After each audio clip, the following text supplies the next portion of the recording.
পুরোদমে ভারত পাকিস্তান যুদ্ধ চলছে, আর এরই মাঝে আমাদের হাতে এসেছে যুদ্ধের সবথেকে গুরুত্বপূর্ণ তাজা আপডেট সংবাদ। প্রথমেই জানাবো, স্যাটেলাইট চিত্রে দেখা গেল ভারত পাকিস্তান যুদ্ধের ক্ষয়ক্ষতি।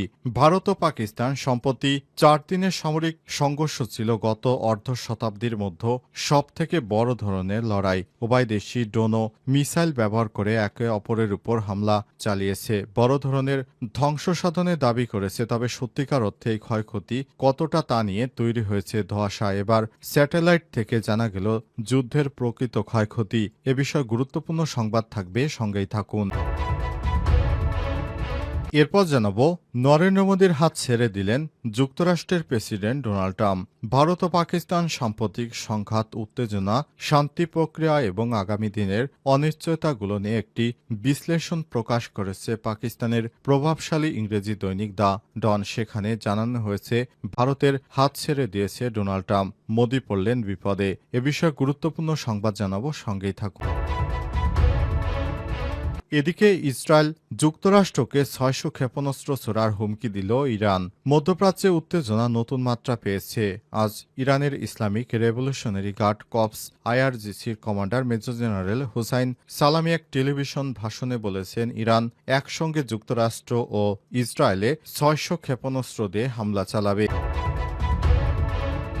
এবারে জানাবো, সাবেক ফিলিস্তিনি প্রধানের ভাইয়ের উপর ইসরায়েলের হামলা। ফিলিস্তিনি অবরুদ্ধ গাজা উপত্যকায় বিমান হামলা চালিয়েছে দখলদার বাহিনী। দেশটির দাবি, এবার গাজায় ফিলিস্তিনের স্বাধীনতাকামী সংগঠন হামাসের সাবেক প্রধান ইয়াহিয়া সিনওয়ারের ভাই মোহাম্মদ সিনওয়ারকে এই হামলার নিশানা করা হয়েছে। এবং সর্বশেষ জানাবো, মির্জা ফখরুলের সফল অস্ত্রোপচার। ব্যাংককে চিকিৎসাধীন বিএনপির মহাসচিব মির্জা ফখরুল ইসলাম আলমগীরের সফল অস্ত্রোপচার সম্পন্ন হয়েছে। আজ বাংলাদেশ সময় বিকাল 3টায় ব্যাংককের একটি হাসপাতালে তার এই অস্ত্রোপচার সম্পন্ন হয়। প্রিয় দর্শক, এতক্ষণ শুনছিলেন সংবাদ শিরোনাম, এবারে বিস্তারিত। তবে তার আগে বন্ধুরা, অনুরোধ থাকবে এই সংবাদটিতে একটি লাইক দিন।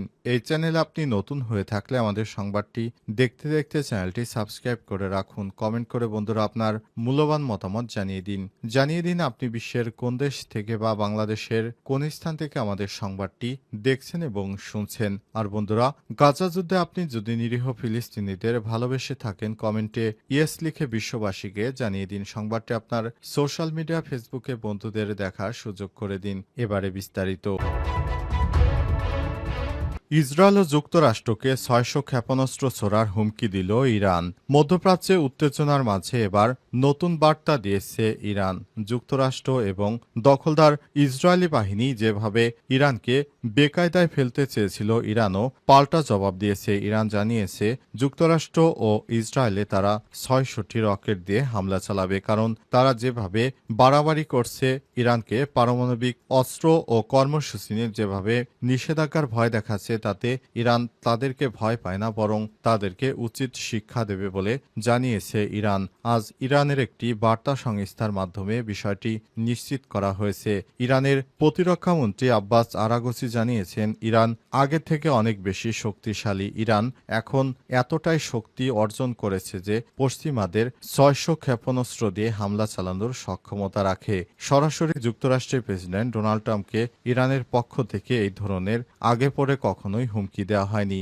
নতুন করে যুক্তরাষ্ট্র ভয় পাচ্ছে যে ইরান পারমাণবিক অস্ত্র তৈরি করে ফেলেছে। এই ভয়ে যুক্তরাষ্ট্র আস্তে আস্তে সুর নরম করতে শুরু করেছে। প্রথম দিকে যেভাবে হুমকি ধামকি দিয়েছিল ডোনাল্ড ট্রাম্প, কিন্তু শেষ পর্যন্ত তার সেই হুমকি ধামকিতে কাজ হচ্ছে না। যুক্তরাষ্ট্রের কোনো কথাই মানবে না ইরান, বরং ইরান তার পারমাণবিক কর্মসূচি চালিয়ে যাবে। আগামী দিনে ইরান তার পারমাণবিক কর্মসূচি চালিয়ে তার পারমাণবিক যে স্থাপনা ইরান তৈরি করেছে এবং তাদের যে স্বপ্ন, তারা সেই নিউক্লিয়ার ওয়ারহেড তৈরি করতে চায়, সেই স্বপ্নকে সামনে নিয়ে ইরান এগিয়ে চলেছে। কোনোভাবেই ইরান আর থামবে না। ইরান তার লক্ষ্য থেকে এক পাও বিচ্যুতি হবে না। দরকার হলে যুক্তরাষ্ট্র এবং ইয়েমেনের হুতিরা যেভাবে যুক্তরাষ্ট্রকে শিক্ষা দিচ্ছে, ইরানও সেভাবে মধ্যপ্রাচ্যে যুক্তরাষ্ট্রের যে সব ঘাঁটি রয়েছে সেগুলো গুড়িয়ে দেবে। পাশাপাশি স্যাটেলাইট চিত্রে দেখা গেল ভারত পাকিস্তান যুদ্ধের ক্ষয়ক্ষতির পরিমাণ। সম্প্রতি ভারত ও পাকিস্তানের মধ্যে 4 দিনের সামরিক সংঘর্ষ ছিল গত অর্ধ শতাব্দীর মধ্যে সবথেকে বড় ধরনের লড়াই। উভয় দেশই ড্রোন ও মিসাইল ব্যবহার করে একে অপরের সামরিক স্থাপনায় হামলা চালিয়েছে এবং বড় ধরনের ধ্বংস সাধনের দাবি করেছে। তবে সত্যিকার অর্থে এই ক্ষয়ক্ষতি কতটা তা নিয়ে তৈরি হয়েছে ধোঁয়াশা। এ বিষয়ে উভয় দেশের দাবি। উপগ্রহ চিত্র বিশ্লেষণ করে একটি প্রতিবেদন প্রকাশ করেছে দ্য নিউ ইয়র্ক টাইমস, যেখানে তুলে ধরা হয়েছে উপগ্রহ চিত্র বিশ্লেষণে দেখা যাচ্ছে দুই দেশের মধ্যে সংঘর্ষ বিস্তৃত হলেও বাস্তবে ক্ষয়ক্ষতি ছিল সীমিত। ভারত ও পাকিস্তান উভয় দেশ থেকে ছোড়া ড্রোন ও ক্ষেপণাস্ত্রগুলো নির্ভুলভাবে লক্ষ্যবস্তুতে আঘাত হেনেছে, তবে ক্ষয়ক্ষতি অতটাও হয়নি যা তারা দাবি করেছে। প্রতিবেদনে বলা হয়েছে ভারতের চেয়ে পাকিস্তানের সামরিক স্থাপনাগুলোর ক্ষতির পরিমাণ বেশি। উপগ্রহ চিত্র থেকে পাওয়া তথ্য অনুযায়ী পাকিস্তানের বেশ কয়েকটি ঘাঁটিতে ভারতের নিখুঁত হামলার প্রমাণ মিলেছে। করাচির কাছে ভোলারি এয়ার স্পেস বেজে একটি হ্যাঙ্গার আঘাতের দাবি করে ভারত এবং চিত্রে সেখানে স্পষ্ট ধ্বংসচিহ্ন দেখা গেছে। সবথেকে সংবেদনশীল লক্ষ্য ছিল ইসলামাবাদের কাছে নূর খান বিমান ঘাঁটি, যা পাকিস্তানের সেনাবাহিনী এবং প্রধানমন্ত্রীর কার্যালয়ের খুব কাছে এবং পারমাণবিক অস্ত্র নিরাপত্তা ইউনিটের খুব কাছাকাছি। সেখানে ভারত রানওয়ে এবং অন্যান্য স্থাপনায় হামলা চালায় বলে জানায়। 10 মে পাকিস্তানের রাহিম ইয়ার খান বিমান ঘাঁটি সাময়িকভাবে বন্ধ করে দেওয়া হয়। এটি ভারতের হামলার পরপরই ঘটে। পাকিস্তানের পাঞ্জাব প্রদেশের সারগোধা বিমান ঘাঁটিতেও ভারতীয় বাহিনী দুটি রানওয়ে অংশ নির্মূলভাবে ক্ষেপণাস্ত্র ব্যবহার করে হামলা চালায় বলে জানায় ভারত, এবং এ বিষয়গুলো স্পষ্ট স্যাটেলাইটে দেখা গেছে। ট্রাম্প ভারতের মোদির হাত ছেড়ে দিলেন। ভারত ও পাকিস্তান সম্প্রতি সংঘাতে উত্তেজনা, শান্তি প্রতিক্রিয়া ও আগামী দিনের অনিশ্চয়তাগুলো নিয়ে একটি বিশ্লেষণ প্রকাশ করেছে পাকিস্তানের প্রভাবশালী ইংরেজি দৈনিক দ্য ডন। সেখানে সাম্প্রতিক সংঘাতের প্রেক্ষিতে পাকিস্তানের সামরিক ও কূটনৈতিক সাফল্য তুলে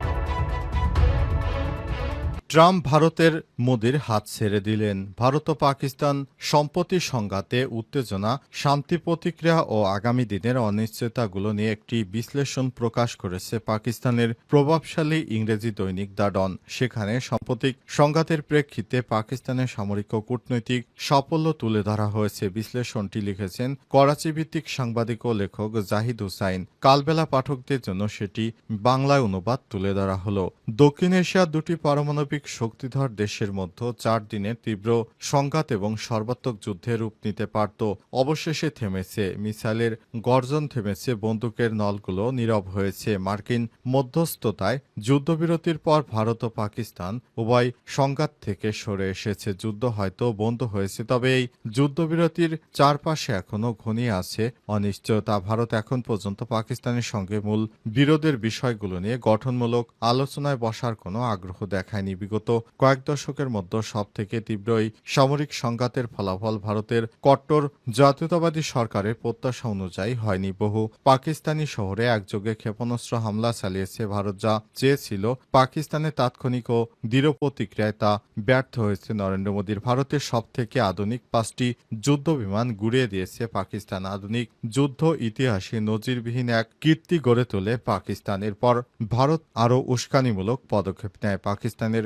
সামরিক ঘাঁটি ও শহরগুলিতে মিসাইল ও ড্রোন দিয়ে হামলা চালায়। পাল্টা প্রতিক্রিয়ায় পাকিস্তান ও ভারতে তীব্র জবাব দেয়। এই 4 দিনের সংঘাতে দুই দেশের মধ্যে পূর্ণমাত্রার যুদ্ধের সম্ভাবনা এতটাই বেড়ে গিয়েছিল যে ওয়াশিংটন এবং অন্যান্য রাজধানীতে গুরুতর উদ্বেগের সৃষ্টি করে। প্রেসিডেন্ট ডোনাল্ড ট্রাম্পের প্রশাসন শুরু থেকেই দুই দেশের সঙ্গে যোগাযোগ রাখলেও পরিস্থিতি আরও গুরুতর মোড় নেওয়ার সাথে সাথেই কূটনৈতিক উদ্যোগও জোরদার করা হয়। ফলে আরও একবার বহির্বিশ্বের হস্তক্ষেপের মাধ্যমে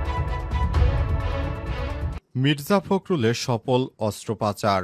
ব্যাংককে চিকিৎসাধীন বিএনপির মহাসচিব মির্জা ফখরুল ইসলাম আলমগীরের চোখের অপারেশন সম্পন্ন হয়েছে। আজ বাংলাদেশ সময় বিকাল 3টায় ব্যাংককের একটি হাসপাতালে তার চোখের অপারেশন সম্পন্ন হয়েছে। বিএনপির মিডিয়া সেলের সদস্য সাইরুল কবির খান বলেন, বিএনপির মহাসচিব মির্জা ফখরুল ইসলাম আলমগীর বাংলাদেশ সময় বিকাল 3টায় চোখের অপারেশন সফলভাবে সম্পন্ন হয়েছে। তিনি আরো বলেন, ওনার অর্থাৎ মির্জা ফখরুলের শারীরিক অবস্থা ভালো ভালো আছে, এখন ওনাকে কেবিনে দেওয়া হচ্ছে। চিকিৎসকের পরামর্শ অনুযায়ী মির্জা ফখরুলের সঙ্গে কেবিনে রয়েছেন তার স্ত্রী রাহা তারা বেগম।